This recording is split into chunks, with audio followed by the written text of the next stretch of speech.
नमस्कार दोस्तों। तो आज की इस वीडियो में देखेंगे कि डेस्कटॉप पे कैसे नया फाइल फोल्डर बनाते हैं।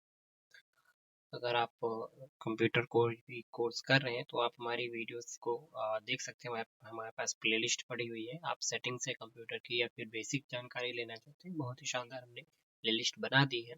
आप उसमें जाके एक एक सेटिंग्स को या फिर आप फाइल को पढ़ सकते हैं। ठीक है, तो ज़्यादा ना टाइम वेस्ट करते हुए मैं अपना फाइल बनाना सीख लेते हैं। जैसे देखो, आपको राइट क्लिक करेंगे और ये न्यू ऑप्शन मिलता है। न्यू ऑप्शन पे जाने के बाद सबसे ऊपर मिलेगा आपको फोल्डर ऑप्शन। फोल्डर पे जैसे क्लिक करेंगे तो ये देख पा रहे हैं फोल्डर बन गया है। इसका आप नाम भी दे सकते हैं, जैसे हमने कहा सचिन नाम दे देते हैं। सचिन नाम हमने दे दिया, इंटर करेंगे और ये आपका बन के तैयार है। ठीक, बाकी और भी फोल्डर आप शॉर्टकट की के थ्रू भी बना सकते हो। अपने कीबोर्ड में कंट्रोल शिफ्ट दोनों बटन को प्रेस करके होल्ड करेंगे और एक बार एन बटन को प्रेस करके छोड़ देना है। जैसे ही आप करेंगे तो आपका एक नया फोल्डर बनके तैयार है। इस फोल्डर का नाम आप जैसे ही राइट क्लिक करेंगे तो आपको पहला ऑप्शन मिलता है व्यू मेन्यू का। व्यू ऑप्शन क्या कहता है कि अगर आप large icon, medium icon, small icon, तीन ऑप्शन इसमें मिलते हैं।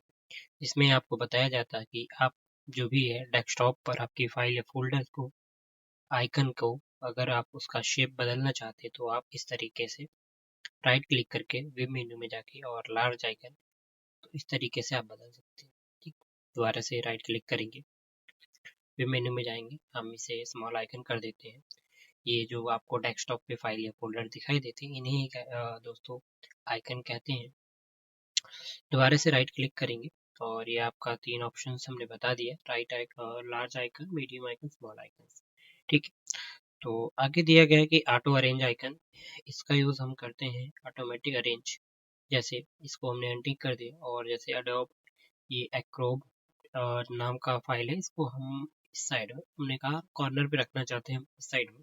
और ओनली ऑफिस एक सॉफ्टवेयर हमारे पास, इसको हमने कह दिया कि आप इस साइड में रखना है। ठीक, तो आप देख पा रहे हैं इन दोनों को फाइल को यहाँ पे ले आए और जैसे हम राइट क्लिक करेंगे व्यू मेन्यू में जाएंगे और देन आप ऑटो अरेंज आइकन पे जैसे ही टिक करेंगे तो वो दोनों ऐप्स जो है इस साइड ऑटोमेटिक अरेंज हो जाएंगे। देखिए, ये हमने टिक किया और आप देख पा रहे हैं कि ऑटोमेटिक ये अरेंज होगा। ठीक है, तो नेक्स्ट ऑप्शन दिया गया है अलाइन आइकन टू ग्रिड। इस ऑप्शन का यूज हम जैसे हमने इसको अनटिक कर दिया और दोबारा से राइट क्लिक करके व्यू मेन्यू में जाएंगे और ये ऑटो अरेंज को हटा देते हैं। तो इसका मतलब ये होता है कि एक सीरीज में आपका सेव होता है। जैसे ये हमने यहाँ पे कर दिया, इसको हमने थोड़ा सा इसके ऐप के ऊपर कर दिया। ठीक है, तो ये ऑप्शन को हमने हटा दिया है। अब देखिए, आप जैसे डॉक्यूमेंट फाइल है, इसको थोड़ा सा हम ऊपर ले आते हैं संजय नाम की फाइल के ऊपर, तो आप देख पा रहे हैं ये जस्ट इसके ऊपर आ रहा है। ठीक है, तो ये ऑप्शन यही करता था कि auto align icon to grid, मतलब इसको एक सीरीज के अंदर रखता है। जैसे इस पे टिक करेंगे आप देख पा रहे हैं, देखो ऑटोमेटिक वो आपका ये बेसिकली ये आपका एक कॉलम के रूप में रहता है आपका। जैसे ये एक कॉलम है, इसके बाद ये एक कॉलम है। अब इसमें आप जैसे इस फाइल को लेके जाते हैं तो ये एक काम करेगी तो इस कॉलम में चला जाएगा या तो फिर इस कॉलम में चला जाएगा। ठीक है, तो ये ऐसा आपका सीन रहता है इसमें। तो ये आइकन तो आपका ऑप्शन था। नेक्स्ट ऑप्शन पे जाएंगे, जैसे इसको हम दोबारा टिक कर देते हैं और नीचे सबसे लास्ट में ऑप्शन मिलता है आपको भी मेन्यू में जाएंगे, शो डेस्कटॉप आइकन। इसका यूज हम जैसे टिक करेंगे तो आप देख पाएंगे कि जो भी डेस्कटॉप पे है आइकन्स हाइड हो जाते हैं। ठीक, इसमें डिलीट नहीं होता, ये आपका हाइड हो जाता है। दोबारा से जाएंगे नीचे, शो डेस्कटॉप आइकन पे क्लिक कर देंगे, देखो ये आपका वापस से आ गया। ठीक है, नेक्स्ट ऑप्शन है आपका सॉर्ट बाय। सॉर्ट बाय ये काम क्या करता है कि आप जो भी डेस्कटॉप पे फाइल फोल्डर्स हैं, आइकन्स हैं, इनको नेम के अकॉर्डिंग शॉर्ट करना या फिर साइज के अकॉर्डिंग या फिर आइटम टाइप, किस टाइप का आइटम है और डेट मॉडिफाई, इसके अकॉर्डिंग आप सेव कर सकते हैं।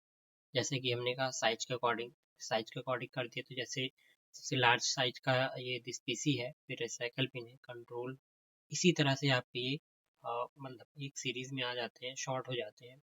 बाकी इसको हम नेम के अकॉर्डिंग रहने देते हैं। और इसके बाद नीचे आपको मिलता है ऑप्शन रिफ्रेश का। रिफ्रेश ऑप्शन क्या करता है, सभी फाइल या फोल्डर को दोबारा से रिफ्रेश करने का काम करता है। इसकी शॉर्टकट की भी है, आप अपने कीबोर्ड में F5 बटन जैसे प्रेस करेंगे तो ये कीबोर्ड आपका ये रिफ्रेश हो जाएगा। ठीक है, तो बाकी यही 3 मेन ऑप्शन थे आपके, और एक्चुअली इतना ही। धन्यवाद।